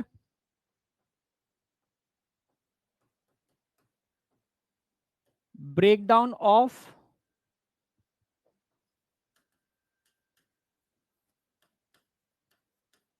acetyl choline by ACHE, acetyl cholinesterase enzyme, ठीक है। दूसरा काम क्या होगा? Activation of calcium pump. Pump है तो एटीपी भी यूज करेगा, एटीपी यूज करके एक्टिवेट हो जाएगा और कैल्शियम को वापस अंदर भेजेगा सार्कोप्लाज्मिक रेटिकुलम के अंदर। फिर क्या होगा? Masking, masking of active site of actin. जैसी कैल्शियम अंदर गया वापस मास्किंग हो जाएगी। समझ रहे हो? आप समझ रहे हो? वापस मास्किंग हो जाएगी, वापस ढक लेगा उसको। इससे क्या होगा? जेड लाइन अपनी इनिशियल पोजीशन पर पहुंच जाएंगे, ठीक है।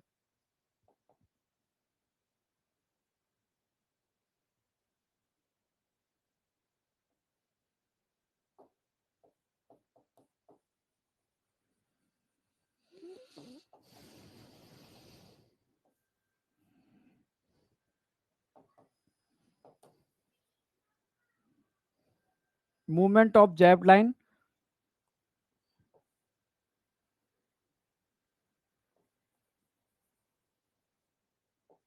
Towards initial position.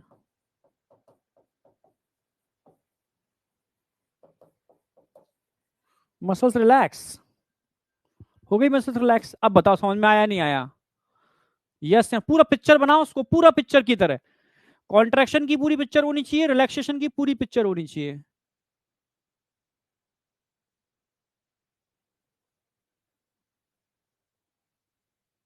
कॉन्ट्रैक्शन का तो मैंने स्टेप बाई करा दिया ना बेटा। कॉन्ट्रैक्शन को मैंने 1 2 देखो। अरे तुम कहाँ हो भाई? देखो, कॉन्ट्रेक्शन को मैंने 1 2 3 4, ठीक है, 5 6 7 8 10 स्टेप में कराया है, कॉन्ट्रेक्शन 10 स्टेप में कराया है, ठीक है। रिलैक्सेशन को एबीसीडी से लिखा है, इसलिए मैंने एबीसीडी से, ठीक है, ए बी ABCD। ब्रेकडाउन हो गया, एक्टिवेशन हो गया, मास्किंग हो गई, और मूवमेंट हो गया जेड लाइन का टूवर्ड्स इनिशियल पोजीशन, BMS। नहीं, 3D व्यूज का है नहीं यार। अब देखो तुम समझो, एकदम सब चीजें नहीं बना पा रहे हैं ना, ठीक है। तुम कहते हो ना सर एनर्जी, अब एनर्जी आपकी 3D में भी लगती है एनर्जी, समझ रहे हो ना कहीं आपको मोटिवेट भी करते हैं, आपके लिए चीजें भी हैं, कभी कभी ओवर एग्जॉशन की वजह से थोड़ा हेल्थ इशू भी आ जाते हैं, ठीक है। तो आप समझो कि जितना भी कुछ है सब डोनेट कर दिया है तुम लोगों को ही, ठीक है। तो इसलिए चीजें हैं, अब 3D वाला काम चल रहा है, जितना होता जा रहा है इस सेशन में उतना हम आपको दिखाते जा रहे हैं, ठीक है, हर चीज को साथ साथ। कुछ चीजें हो सकता है और बढ़ेंगी इसके अंदर, हो क्या सकता है बढ़ेंगी, ठीक है, और भी काफी चीजें इसमें ऐड करेंगे एनिमेशन के अंदर, वो बढ़ाते जाएंगे धीरे धीरे, ठीक है। अब यहां तक मुझे लगता है कोई डाउट नहीं है। अब आ जाओ, अब आ जाओ। अब देखो रेड मसल फाइबर और व्हाइट मसल फाइबर में अंतर क्या है, देखो मैं थोड़ा बैठ के बताऊंगा, ये चीज आपको और अच्छे से समझ में आएगी, ठीक है। अब समझना रेड मसल फाइबर क्या होते हैं और व्हाइट मसल फाइबर क्या होते हैं, ये देखो रेड एंड व्हाइट के अंदर अंतर क्या है समझना। अगर मैं टर्म यूज करता हूं रेड, समझो, तो रेड का मतलब ऐसे फाइबर जिसमें रेडनेस दिखती है, लाल दिखते हैं, वो रेड फाइबर हैं। जो व्हाइटिस दिखते हैं वो व्हाइट फाइबर है। हमारी बॉडी में दोनों ही टाइप के फाइबर्स होते हैं, समझो मेरी बात। हमारी बॉडी में कुछ जगह तो ऐसी है जहां पर रेड फाइबर हमेशा होते हैं, और कुछ जगह ऐसी है जहां व्हाइट फाइबर हमेशा होते हैं, और कुछ जगह ऐसी है जहां रेड एंड व्हाइट का कॉम्बिनेशन है, समझ रहे हो। पर रेड बहुत कम होते हैं, पर वहां पर रेड को बढ़ाया जा सकता है। अगर आप रूटीनली रनिंग करते हो, विग्रस एक्सरसाइज करते हो, कार्डियो करते हो, तो वहां पर रेड फाइबर बढ़ाए जा सकते हैं। आप समझो रेड को रेड क्यों बोलते हैं, एथलीट्स के अंदर रेड फाइबर ज्यादा होते हैं, ठीक है। रेड को रेड इसलिए बोलते हैं बेटा, समझने की कोशिश करना, क्योंकि एक प्रोटीन होती है मायोग्लोबिन। कौन सी प्रोटीन, मायोग्लोबिन, जिसकी ऑक्सीजन बाइंडिंग एफिनिटी अगर मैं बात करूं ना तो हीमोग्लोबिन से भी ज्यादा है एफिनिटी, समझना। हीमोग्लोबिन और दोनों साथ साथ बैठे हुए थे, हीमोग्लोबिन और दोनों साथ साथ बैठे हुए थे, ऑक्सीजन सामने थी। हीमोग्लोबिन 4 ऑक्सीजन से बाइंड करने की क्षमता रखता है, क्षमता, पर मायोग्लोबिन एक ही ऑक्सीजन से बाइंड करने की क्षमता रखता है, पर वो इतनी तगड़ी बाइंडिंग एफिनिटी रखता है कि अगर वो सामने होगा ना तो ऑक्सीजन खिंची हुई चली जाएगी।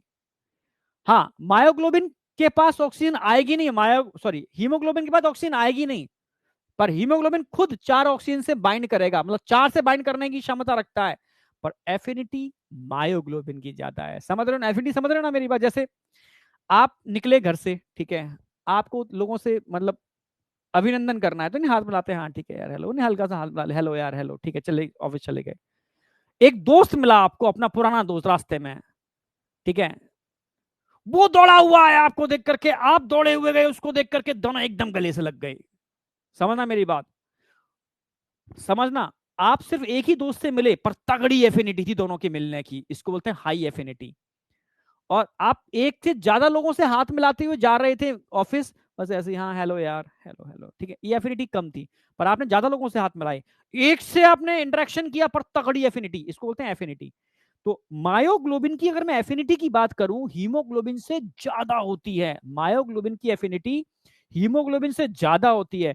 इसीलिए, और रेड कलर की प्रोटीन होती है, जहां मायोग्लोबिन का डिपोजिशन ज्यादा हो जाएगा, जहां पर मायोग्लोबिन का डिपोजिशन ज्यादा हो जाएगा, वहां रेडनेस तो अपने आप आ जाएगी। समझ गए ना मेरी बात। तो बॉडी में कुछ जैसे मानो, समझना, ये बैक के मसल्स होते हैं, बैक एक्सटेंशन मसल्स, रीढ़ की हड्डी के लेफ्ट और राइट बैक एक्सटेंशन मसल्स होते हैं, ठीक है। सुबह से शाम तक आप खड़े हुए हो, आपके मसल्स कॉन्ट्रैक्टेड फेज में, थकते हैं क्या? अगर थक गए तो आप बेंड कर जाओगे, फोल्ड कर जाओगे, समझ रहे हो ना। समझ रहे हो, आप बैंड कर जाओगे, फोल्ड कर जाओगे, पर आप बैंड फोल्ड नहीं करते। क्यों? क्योंकि ये मसल्स कॉन्ट्रैक्टेड फेज में रहते हैं। अगर मैं मान लो कप रखा हुआ है, इस कप को ही मैं ऐसे उठा करके रखूं बहुत देर तक, ऐसे 1 घंटे तक, या कोई वेट, इससे भी बड़ा वेट आप उठा पाओगे ऐसे? थक जाएंगे, आपके हाथ नहीं होल्ड कर पाओगे। आप समझ रहे हो, क्योंकि यहाँ व्हाइट मसल फाइबर है आपके लिम्स मसल्स के अंदर। तो रेड मसल्स फाइबर के पास लंबे समय तक कॉन्ट्रैक्ट करने की एबिलिटी होती है। क्यों? क्योंकि वहां एनर्जी प्रोवाइडर ऑक्सीजन चाहिए। हर समय ऑक्सीजन कौन प्रोवाइड कराएगा? मायोग्लोबिन। तो जहां मायोग्लोबिन है वहां रेड मसल्स फाइबर होंगे, जहां रेड मसल्स फाइबर होंगे वहां ऑक्सीजन ज्यादा होगी, जहां ऑक्सीजन ज्यादा होगी वहां लैक्टिक एसिड का डिपोजिशन नहीं होगा, और जहां लैक्टिक एसिड का डिपोजिशन नहीं होगा वहां थकावट नहीं होगी। समझ गए ना मेरी बात? तो आपके बैक के जो एक्सटेंशन मसल्स होते हैं, बैक एक्सटेंशन मसल्स, ये रेड मसल फाइबर होते हैं। आप एक्सरसाइज करो या ना करो, रेड हैं तो रेड ही रहेंगे। आपके आई बॉल के मसल्स होते हैं left right up and down जो रोटेशन करते हो, ये oblique muscles, superior inferior oblique, rectus rotation कर रहे हो ना आईज के, ये सारे व्हाइट मसल्स फाइबर हैं। कैसे हैं? White muscles fibre. आप समझ रहे हो ना? ये सारे के सारे कैसे हैं? White muscles fibre, rotation of eyes, white muscle fibre. तुम ही देखो, अभी तुम लिख रहे होगे लैपटॉप पर देख करके से, ठीक है? आप देखना लैपटॉप के लिख रहे होगे, ऐसे लिखते जा रहे हो, फिर देखते जा रहे हो, फिर लिखते जा रहे हो, फिर देखते जा रहे हो, आपकी आंखें थक जाएंगी, क्योंकि व्हाइट मसल्स फाइबर है। व्हाइट मसल्स फाइबर की अगर मैं बात करूं तो व्हाइट मसल्स फाइबर में माइटोकॉन्ड्रिया कम होते हैं। व्हाइट मसल्स फाइबर में मायोग्लोबिन बहुत कम होता है, ना के बराबर। ठीक है, लैक्टिक एसिड का डिपोजिशन हो जाता है, तो थकावट तो होगी ना। ठीक है, तो ये अंतर होता है रेड और व्हाइट। पर आपके लिम्स मसल्स में व्हाइट ज्यादा है, रेड कम है, पर रेड भी बढ़ाए जा सकते हैं अगर आप एक्सरसाइज करो, आप एथलीट्स बन जाओ तो व्हाइट मसल्स फाइबर भी रेड हो सकते हैं। वो डिपेंड करता है आपकी रेगुलर एक्टिविटीज के ऊपर। मेरी बात समझ रहे हो? आपकी एक्सरसाइज के ऊपर। तो अगर मैं बात करूं कि रेड मसल्स फाइबर, तो रेड मसल्स फाइबर का डायमीटर कम होता है। यहां पर रेड प्रोटीन मायोग्लोबिन बहुत ज्यादा होती है और माइटोकॉन्ड्रिया बहुत ज्यादा होते हैं। इस वजह से यहां पर कभी भी, ठीक है, एनारोबिक रेस्पिरेशन नहीं होगा। समझ रहे हो? यहां पर ऑलवेज एरोबिक ऑक्सीडेशन होगा। ये कॉपी पेस्ट के चक्कर में हो गया, ठीक है? यहां पर ऑलवेज एरोबिक ऑक्सीडेशन होगा। सो एरोबिक ऑक्सीडेशन, समझ रहे हो? ओनली और ओनली एरोबिक ऑक्सीडेशन, एनारोबिक नहीं होगा। ठीक है, without deposition of lactic acid. यहां लैक्टिक एसिड का डिपोजिशन भी नहीं होगा क्योंकि एरोबिक ऑक्सीडेशन हो रहा है। पर यहां पर एसआर, सार्कोप्लाज्मिक रेटिकुलम कम होते हैं, और सार्कोप्लाज्मिक रेटिकुलम कम होने की वजह से कैल्शियम भी कम होगा। कैल्शियम कम होगा तो कॉन्ट्रैक्शन इनका बहुत स्लो होगा। भगवान ने काम करने की क्षमता बहुत ज्यादा दी है, समझ रहे हो, पर काम बहुत कम दिया है। काम क्या होता है मसल्स का? कॉन्ट्रैक्शन। कॉन्ट्रैक्शन के लिए कौन चाहिए? Calcium ion. कैल्शियम आयन कम है तो स्लो कॉन्ट्रैक्शन करते हैं, धीरे धीरे कॉन्ट्रैक्शन करते हैं, स्लो। पर माइटोकॉन्ड्रिया बहुत ज्यादा है, मायोग्लोबिन बहुत ज्यादा है, लंबे समय तक कॉन्ट्रैक्शन करते रहते हैं विदाउट फटीग, बिना थके। समझे? हाँ बेटा, लिखना है सारा का सारा। ठीक है, सारा लिखना है आपको, ये एनसीईआरटी में भी दे रखा है। ठीक है, और कुछ पॉइंट मैंने ऐड किए हैं जो क्वेश्चन आए हुए हैं। तो सो कॉन्ट्रैक्शन स्लो, स्लो कॉन्ट्रैक्शन, समझ रहे हो ना मेरी बात? इनमें कॉन्ट्रैक्शन स्लो होता है क्योंकि एसआर इनके पास कम होते हैं, समझ रहे हो? इसलिए ये मसल फाइबर जो होते हैं contract for longer period without fatigue, बिना थके लंबे समय तक कॉन्ट्रैक्ट करते रहते हैं। रट्टा नहीं मारोगे, डायमीटर याद रखो ना रखो कोई फर्क नहीं पड़ता, डायमीटर कम होता है। रेड मसल फाइबर, क्योंकि रेड प्रोटीन मायोग्लोबिन होती है, जहां मायोग्लोबिन होगी वहां ऑक्सीजन ज्यादा होगी, जहां ऑक्सीजन ज्यादा होगी वहां माइटोकॉन्ड्रिया ज्यादा होंगे। पर एसआर इनके पास कम होता है। ठीक है, माइटोकॉन्ड्रिया ज्यादा होने की वजह से, ऑक्सीजन होने की वजह से एरोबिक ऑक्सीडेशन करते हैं without deposition of lactic acid. SR कम होगा, ये एक उल्टी चीज है, इसलिए कॉन्ट्रैक्शन का रेट इनका कम है, इसलिए लंबे समय तक कॉन्ट्रैक्ट कर सकते हैं विदाउट फटीग, बिना थके। जबकि व्हाइट मसल फाइबर उल्टे होते हैं, यहां डायमीटर ज्यादा होता है, मायोग्लोबिन बहुत कम होती है, माइटोकॉन्ड्रिया बहुत कम होते हैं, इसलिए ये एनारोबिक ऑक्सीडेशन करते हैं और लैक्टिक एसिड का डिपोजिशन हो जाता है इनके अंदर। ठीक है, एसआर इनके पास बहुत ज्यादा है, एसआर ज्यादा है तो नो डाउट कैल्शियम भी ज्यादा होगा, कैल्शियम ज्यादा होगा तो फास्ट कॉन्ट्रेक्शन करेंगे। भाई माइटोकॉन्ड्रिया कम है, ऑक्सीजन कम है, लैक्टिक एसिड डिपोजिट हो रहा है, कॉन्ट्रैक्शन फास्ट हो रहा है, तो थकेंगे ही ना। High rate of contraction for short period, क्योंकि यहां पर फटीग हो जाएगा, थोड़े टाइम के लिए होता है। ये व्हाइट मसल्स फाइबर होते हैं। अगर ह्यूमन बॉडी के अंदर बात करता हूं तो back extension muscles purely red हैं, आई बॉल के मसल्स प्योरली व्हाइट हैं। इनमें तो कोई कंफ्यूजन होना ही नहीं चाहिए। Back extension muscles purely red हैं, back extension muscles purely red हैं, क्लियर बिल्कुल। Eyeball muscles purely white हैं, प्योरली वाइट है।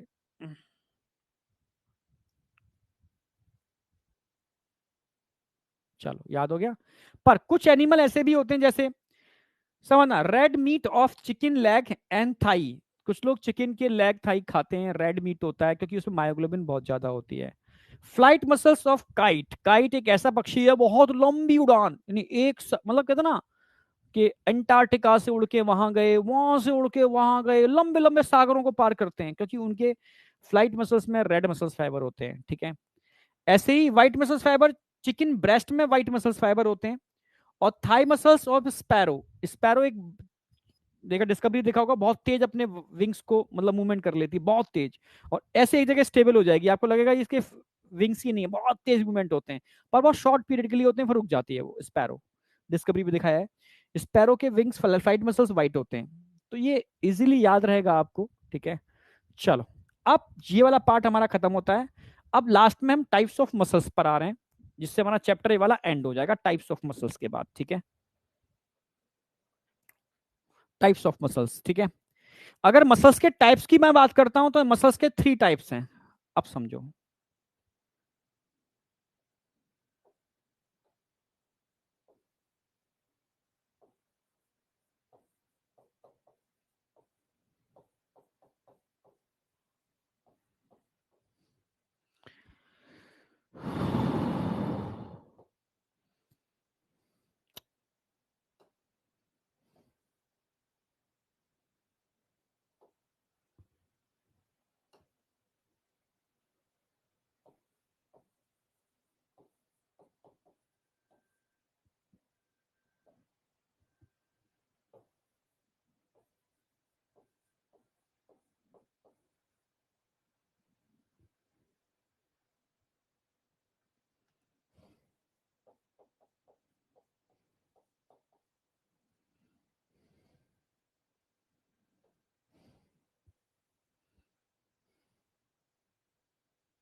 ठीक है, स्केलेटल मसल्स, स्मूथ मसल्स और कार्डियक मसल्स।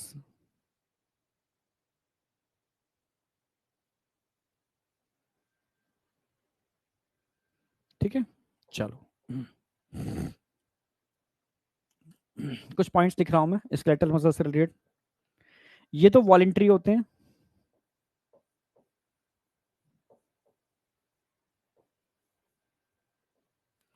स्ट्राइटेड होते हैं,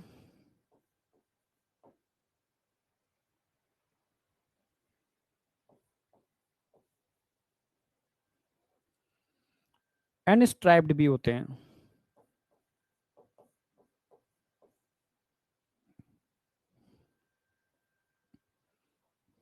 मल्टी न्यूक्लिएटेड होते हैं।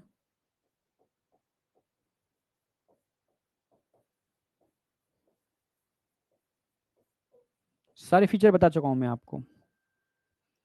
सिलिंड्रिकल होते हैं।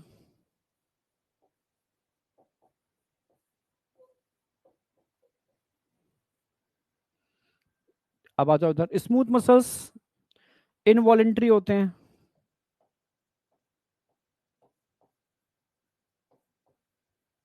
आपके कंट्रोल में नहीं होते। ये अनस्ट्राइटेड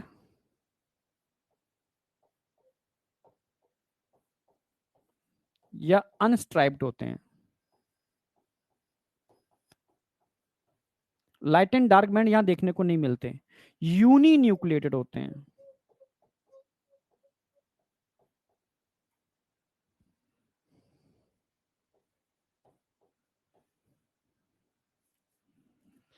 ये स्पिंडल शेप होते हैं।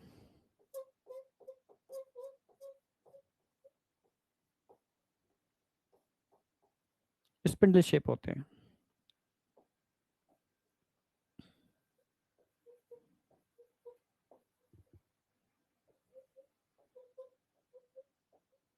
आपके सामने दिख रहे हैं ना, बिल्कुल टेपर एंड होते हैं इनके। टेपर एंड, टेपर का मतलब स्पिंडल शेप। ये pointed, taper and, taper and pointed, taper and pointed, spindle shape, spindle जैसे पतले एकदम आगे से, ठीक है। यूनी न्यूक्लिएटेड है, ये मल्टी न्यूक्लिएटेड है। अगर मैं कार्डिक मसल्स की बात करता हूं, कार्डिक मसल्स नेवर फटी, कभी नहीं थकते, क्योंकि ये मायोग्लोबिन भरे हुए हैं, मायोग्लोबिन, ठीक है। ये लैक्टिक एसिड को भी यूटिलाइज कर लेते हैं, ये भी खास बात है इनकी। यहां पर गैप जंक्शन देखने को मिलते हैं। अब क्या होते हैं गैप जंक्शन, देखो पहले मैं बेसिक लिख दूं, सारे सारे जो उसमें लिखे हैं मैंने, ध्यान से देखो। ये भी इनवॉलेंट्री हैं, आपके कंट्रोल में नहीं होते हैं।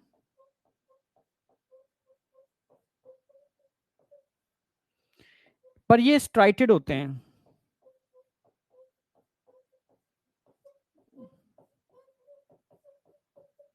क्योंकि लाइट एंड डार्क बैंड यहां भी दिख रहे हैं आपको। ये देखने में लग रहे हैं आपको मल्टी न्यूक्लिएटेड है, नो, ये यूनी न्यूक्लिएटेड है, क्योंकि एक कार्डिक मसल्स यहां से यहां तक है, ये भी यूनी न्यूक्लिएटेड होते हैं,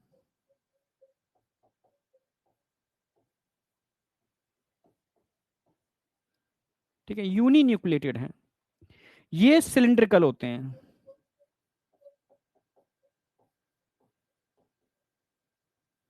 अब ये चार चीजें बताओ, चार पॉइंट इनके समझ में आए या नहीं आए? जो स्ट्रक्चर से रिलेटेड है, स्कैटर मसल्स, स्मूथ मसल्स और कार्डिक मसल्स, इन तीन को मैं उधर और लिखता हूं, भी एक मिनट रुकना। एक चीज जो समझाऊंगा यहां पर, मान लो ये कार्डिक मसल्स ये है, ये दूसरी कार्डिक मसल्स है, इस तरीके के स्ट्रक्चर होते हैं कार्डिक मसल्स के। और इन कार्डिक मसल्स को जोड़ने के लिए, अभी मैं टिश्यू पढ़ाऊंगा आपको आगे जाकर के, तो और बताऊंगा।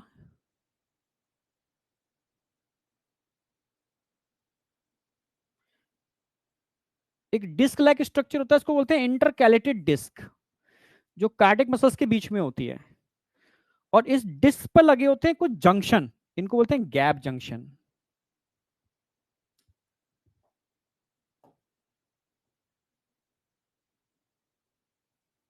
ये खास बात है कार्डिक मसल्स की, समझना। ये यूनी न्यूक्लिएटेड है, इसके पास भी एक न्यूक्लियस होता है, इसके पास भी एक न्यूक्लियस होता है। दो मसल फाइबर है, muscle fibre first and muscle fibre second, ठीक है। ये मसल फाइबर आपस में जुड़े हुए हैं, बच्चे बहुत कंफ्यूज होते हैं इन चीजों के अंदर, इस छोटी सी डिस्क से। इसको बोलते हैं इंटरकैलेटेड डिस्क।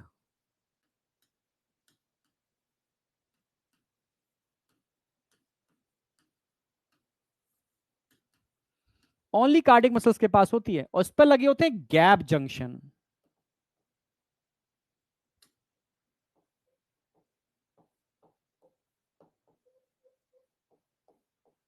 गैप जंक्शन, क्या फायदा है सर इन गैप जंक्शन का? यस बताता हूं। इन गैप जंक्शन की वजह से यहां डायरेक्ट सोडियम आयन इधर से इधर और इधर से इधर मूव कर सकते हैं, क्योंकि सोडियम आयन के मूवमेंट के लिए यहां पर न्यूरोट्रांसमीटर की जरूरत नहीं है, डायरेक्ट मूवमेंट होते हैं, जो एक तरीके से इंपल्स को बूस्ट करने का काम करते हैं। So it is called impulse booster. तभी कार्डिक मसल्स नेवर फटी, कभी थकते नहीं हैं। कार्डिक मसल्स कभी नहीं थकते, क्योंकि इनके पास गैप जंक्शन होते हैं इंटरकैलेटेड डिस्क के ऊपर, इंटरकैलेटेड डिस्क के ऊपर। ये वो बात बताइए मैंने, मैक्सिमम बच्चा कंफ्यूज होता है, सर इंटरकैलेटेड डिस्क और गैप जंक्शन में अंतर क्या होता है? ठीक है विकास बेटा, एकदम फोकस किया करो ना। कर दूंगा रिपीट, कोई नहीं है, संयम, तुमसे भी बोल रहा हूं मैं, ठीक है। तो मैं ये कह रहा हूं कि बेटा ये एक कार्डिक मसल्स अलग है, ये दूसरी कार्डिक मसल्स अलग है। ये दो कार्डिक मसल्स आपस में जुड़े हुए होते हैं इंटरकैलेटेड डिस्क के थ्रू, इंटरकैलेटेड डिस्क के थ्रू लिख दिया मैंने।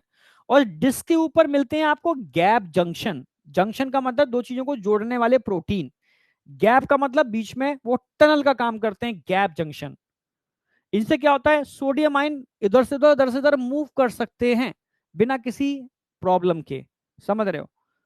तो सोडियम आयन का मूवमेंट आसानी से हो सकता है, इसलिए इसमें इंपल्स का कंडक्शन आसानी से होता रहता है। इस वजह से हार्ट बिना थके कॉन्ट्रैक्ट करता रहता है, जन्म लेने से पहले स्टार्ट होता है और अंत तक धड़कता रहता है, क्योंकि यहाँ गैप जंक्शन होते हैं, नेवर फटीग, और मायोग्लोबिन भर भर के होते हैं। समझ रहे हो ना मेरी बात? और लैक्टिक एसिड अगर बन भी जाए, उसको यूटिलाइज करना भी जानते हैं। आप बताओ समझ में आया नहीं आया? इन सब में डिफरेंस समझ में आया नहीं आया? अब बात आती है सर मिलते कहाँ हैं। अब इसमें बताने की जरूरत तो है नहीं कि स्केलेटल मसल्स लिम्स के अंदर होते हैं, लिम्स।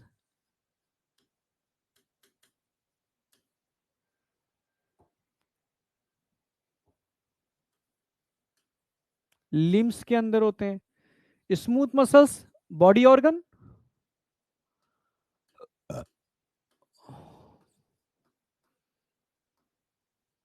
बॉडी ऑर्गन जितने भी बॉडी ऑर्गन्स होते हैं वो स्मूथ मसल्स के मिलने से बनते हैं। और कार्डिक मसल्स हार्ट, कुछ सोचना ही नहीं है इसके लिए तो। हार्ट में कार्डिक मसल्स होते हैं, ये पोजीशन आ गई। ये मेन पॉइंट्स जो एनसीईआरटी इसको कवर करती है वो सारे मैंने करा दिए हैं। इतने भी क्वेश्चन आएगा, ठीक है। अब बताओ समझ में आया नहीं आया?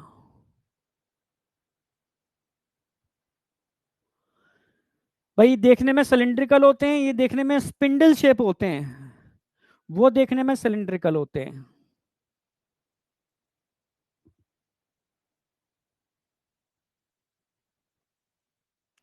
बस यहां आकर के आपका ये चैप्टर एंड हो जाता है, ठीक है। चैप्टर का मतलब मसल्स वाला पार्ट एंड हो जाता है, ठीक है। और अब हम स्टार्ट करेंगे आज मसल्स के बाद क्या स्टार्ट करने वाले हैं, समझ गए होगे। आज हम स्टार्ट करने वाले हैं स्केलेटल सिस्टम।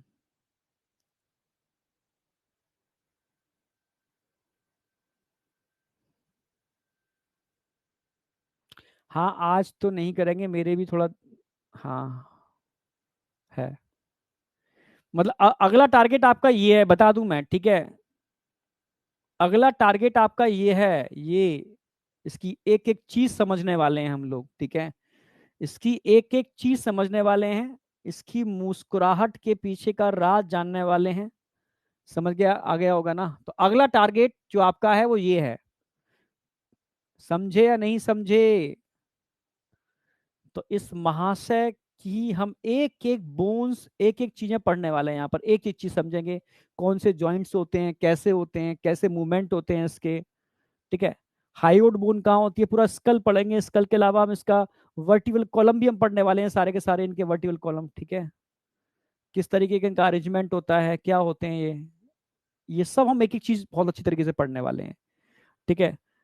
इसके अंदर रिफ्स भी, हम पूरा रिफ्स का क्या पोजीशन है पूरा एक एक चीज ढंग से स्टडी करेंगे अच्छे से। इसके हम लिम्स को बिल्कुल एनसीईआरटी पैटर्न से, क्योंकि एनसीईआरटी पैटर्न नहीं छोड़ेंगे, जॉइंट्स कहाँ पर है, किस तरीके से है, किस तरीके से इनका अरेंजमेंट है, बोन का अरेंजमेंट कैसे होता है, कहाँ कहाँ कौन से जॉइंट्स होते हैं। और लास्ट में हम लोअर लिम्स, और फिर हम जॉइंट्स अलग से पढ़ाएंगे आपको। समझ में आ गया होगा। तो ये हमारा टारगेट रहेगा, क्या क्या पढ़ना है अगली क्लास के अंदर। तो इसका मतलब 2 क्लासें और लगेंगी इसके अंदर, तब जाकर के ये एंड होगा बेहतर तरीके से, बिल्कुल याद कराते हुए। तो अगली 2 क्लास है बेटा, उसमें मैं इसको पूरा याद करा दूंगा, ठीक है।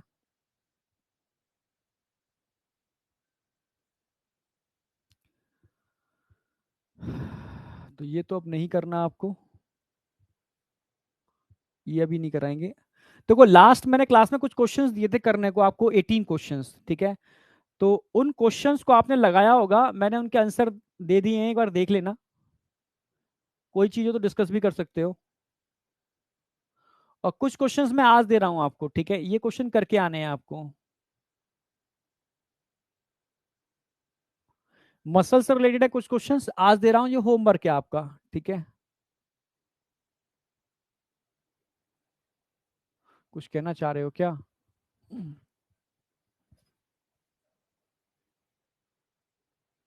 ओके, कोई क्वेश्चन में कोई डाउट? हाँ क्वेश्चन दे दिए ना मैंने, लास्ट लास्ट वाले क्वेश्चन में आपको दे ही चुका था। ये पिछले वाले क्वेश्चंस के तो ये तो होमवर्क है आपका, होमवर्क है।